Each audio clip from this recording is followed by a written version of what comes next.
अष्टाध्यायी के प्रथम अध्याय का तृतीय पाद चल रहा है। कल तक इत्संज्ञा प्रकरण आप सबने पढ़ा। आज सूत्र है यथासंख्य मनुदेशः समाना। यथासंख्यम अव्ययपदम, अनुदेशः प्रथमा का एक वचन, समानाम षष्ठी का बहुवचन।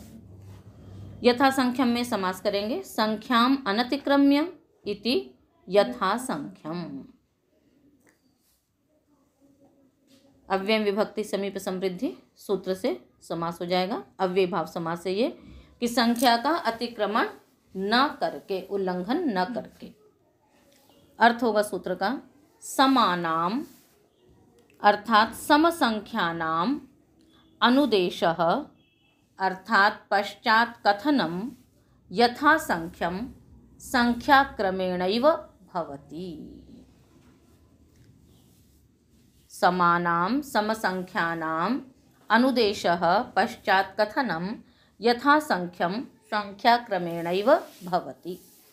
अर्थात समानाम यानी जहाँ पर समसंख्यक अनुदेश होते हैं किसी भी सूत्र में, यदि एक सामान्य कथन होगा और एक उसके साथ पीछे से, मतलब दो चीज़ें कही जाएंगी, या तो प्रकृति प्रत्यय होंगे अथवा प्रकृति आदेश होंगे, तो स्थानीय और आदेश होगा।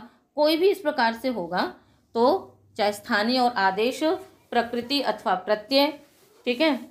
इसी प्रकार से प्रकृति अथवा आगम, तो जो भी समसंख्यक हैं, दोनों क्या हैं, यदि समसंख्यक अनुदेश हैं तो वो क्या होता है, यथासंख्य अर्थात उसी क्रम से होगा। यानी प्रथम क्रम के ऊपर यदि प्रथम क्रम का है तो अनुदेश का जो दूसरा प्रथम क्रम है उसी के अनुसार कार्य उसमें होता है।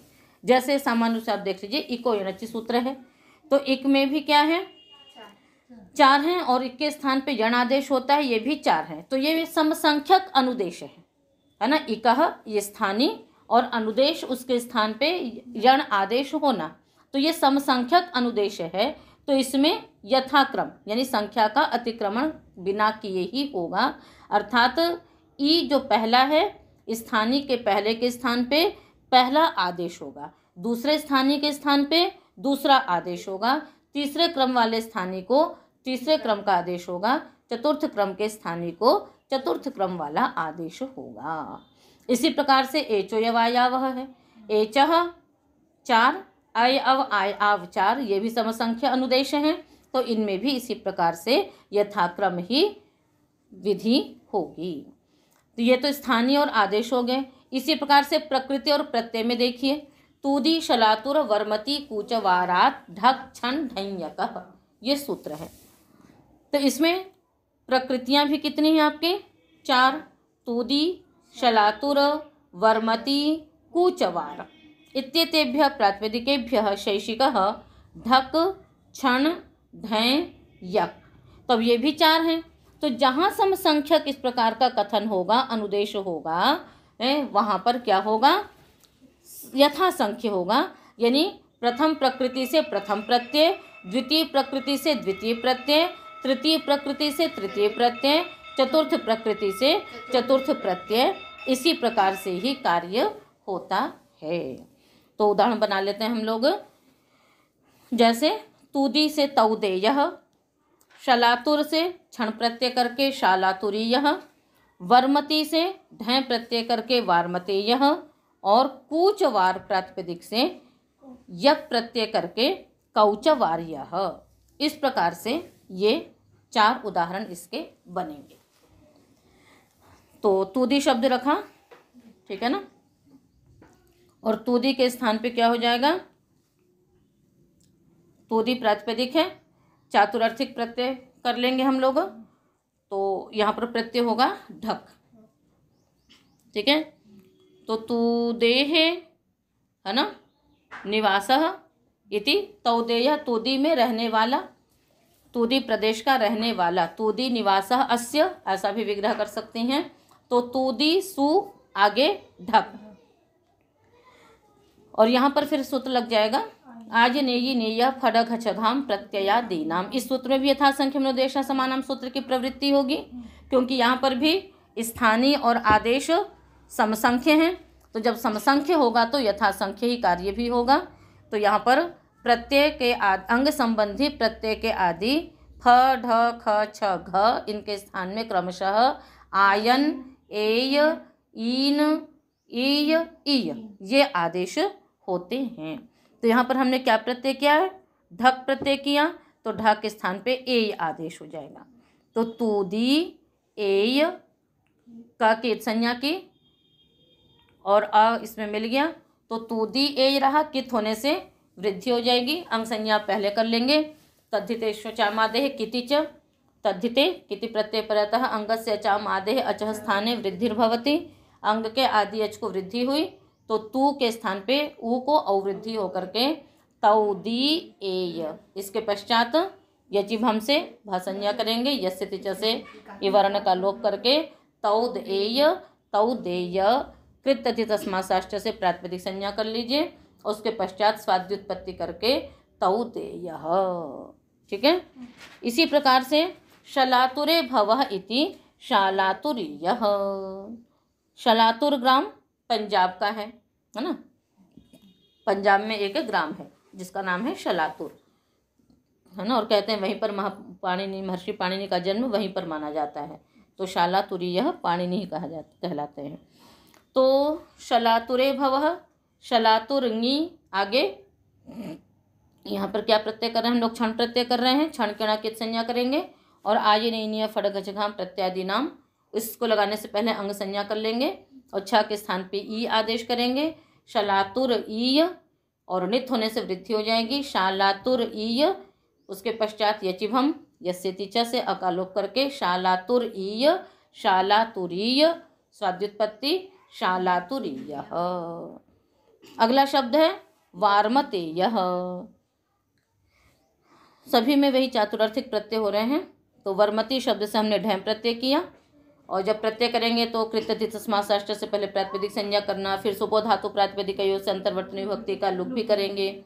उसके पश्चात अंग संज्ञा करेंगे और फिर आयने ये सूत्र लगा करके ढ के स्थान पे एय ईंत होने से वृद्धि, वार्मति एय यचिभम यस्यति च वार्मत एय वार्मतेय, स्वाद्युत्पत्ति ऋतु विसर्ग करके क्या बना लिया?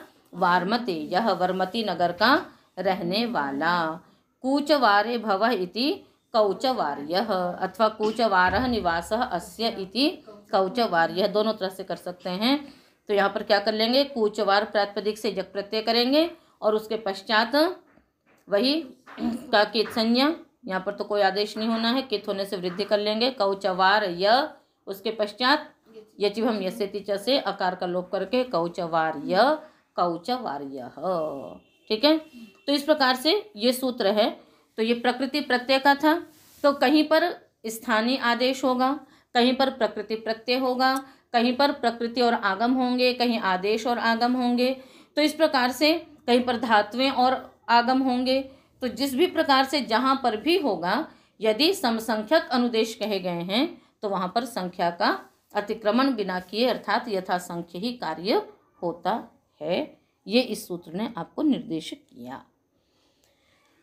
लोक में भी ऐसा ही होता है। तो बहुत सारे नियम हमारे लोक के अनुसार ही हैं, किंतु उनको भी सूत्र में निबद्ध किया गया है। अगला सूत्र है स्वरितेनाधिकारः। स्वरितेन तृतीया का एक वचन, अधिकारः प्रथमा का एक वचन। बहुत सीधा सीधा सूत्र है। स्वरितेन चिह्नेन अधिकारो वेदितव्यः। ठीक है। स्वरित चिन्ह के द्वारा अधिकार जानना चाहिए। अपने अष्टाध्यायी में ये व्यवस्था है अधिकार अनुवृत्ति की। तो अधिकार इसलिए किया जाता है, अधिकारः प्रतियोगम तस्य अनिर्देशार्थः। अधिकार इसलिए करते हैं कि प्रत्येक सूत्र में उस पद को न ग्रहण करना पड़े, उस पद का निर्देश न करना पड़े। जैसे प्रत्ययः परश्च है, अब इसको एक अधिकार बना करके आगे 3 अध्याय तक इसका अधिकार चलता है। तो यदि अधिकार की परंपरा नहीं होती, अधिकार की प्रक्रिया यदि नहीं होती, तो प्रत्येक सूत्र में आपको प्रत्ययः परश्च प्रत्ययः परश्च प्रत्ययः परश्च कहना पड़ता। ठीक है। इसी प्रकार से धातुः है, तद्धिताः है, समासः है, संहितायाम है, कितने सारे ऐसे अधिकार हैं। और छोटी छोटी अनुवृत्तियां तो अनेकों हैं। तो यदि अधिकार और अनुवृत्ति की प्रक्रिया नहीं होती तो प्रत्येक सूत्र में उन पदों को बार बार रखना पड़ता, जिससे ग्रंथ बहुत विस्तार को प्राप्त हो जाता।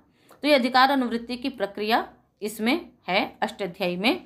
और अब अधिकार अनुवृत्ति की तो है, अब ये ज्ञात कैसे होगा कि इसका अधिकार जाना है, इसकी अनुवृत्ति जानी है, तो उसके लिए एक चिन्ह निर्दिष्ट कर दिया गया। तो प्राचीन काल में हमारी जो अष्टाध्यायी उपलब्ध होती थी उसमें स्वरित चिन्ह निर्दिष्ट था। फिर शनै शनै व्याख्यान से उस चीज़ को समझते चले गए और उस चिन्ह की प्रक्रिया वाली अष्टाध्यायी अब उपलब्ध नहीं होती है, किंतु फिर भी हमारे पाणिनि मंदिरम में जो संगमरमर के पत्थर पर सूत्र लिखे हुए हैं उनमें जो भी अधिकार अनुवृत्ति हैं उनमें स्वरित चिन्ह से उसको निर्दिष्ट किया गया है। तो इस प्रकार से स्वरित चिन्ह से ही उसको अधिकृत किया जाता है। दूसरी बात यहाँ पर आपको एक बात और समझनी है कि जैसे कुछ ऐसे सूत्र हैं, जैसे गोस्त्रीय रूपसर्जनस्य सूत्र हैं, तो उसमें क्या है, जैसे स्त्री शब्द आया तो अब ये नहीं समझ में आता कि वहाँ पर स्त्री से हमें कौन से प्रत्यय लेना है अथवा स्त्री शब्द लेना है। तो जहाँ पर हम किसी अधिकार में विहित कार्य हमें लेना होता है तो वहाँ पर भी स्वरित चिन्ह से उसको निर्दिष्ट कर दिया जाता है। तो उससे ये ज्ञात हो जाता है कि यहाँ पर हमें स्त्रीधिकार के प्रत्ययों का ग्रहण करना है। तो गोस्त्रीय रूपसर्जनस्य में भी वहाँ स्वरित चिन्ह लगा देंगे, जिससे ये ज्ञात हो जाएगा कि यहाँ पर स्त्री शब्द नहीं लेना या कोई से भी स्त्री प्रत्यय नहीं लेना। स्त्रियाम के अधिकार में जो प्रत्यय कहे गए हैं उन्हीं प्रत्ययांत शब्दों को ह्रस्व होता है। तो ये कार्य भी स्वरित चिन्ह से हुआ करता है। तो इस प्रकार से स्वरित चिन्ह से अधिकार का ज्ञान किया जाता है। और जहाँ जहाँ पर भी हमें अधिकार लेना है, तो जैसे प्रतिज्ञानुनासिक्यः पाणिनीयः आप लोगों ने सुना है कि जिनकी भी अचित संज्ञा करनी तो उसको अनुनासिक प्रतिज्ञात कर लेते हैं और फिर प्रतिज्ञया आनुनासिक्यम येषाम ते प्रतिज्ञानुनासिक्यः, प्रतिज्ञया स्वरितः येषाम ते प्रतिज्ञा स्वरिताः। तो प्रतिज्ञात कर देंगे कि इसको हमने स्वरित प्रतिज्ञात कर लिया, प्रतिज्ञा करना तो स्वीकार कर लिया, हमने इसको स्वरित स्वीकार कर लिया। जब स्वरित स्वीकार कर लिया तो उसका अधिकार फिर वहाँ से चल पड़ता है। तो इस प्रकार से ये अधिकार अनुवृत्ति की प्रक्रिया को समझाने वाला यह सूत्र था। तो इस प्रकार से ये दो सूत्र भी बहुत महत्वपूर्ण इस अष्टाध्यायी के हैं। तो आज इतना ही पाठ करेंगे। कल के पाठ से हम लोग आत्मनेपद का प्रकरण प्रारंभ करेंगे। आज इतना ही।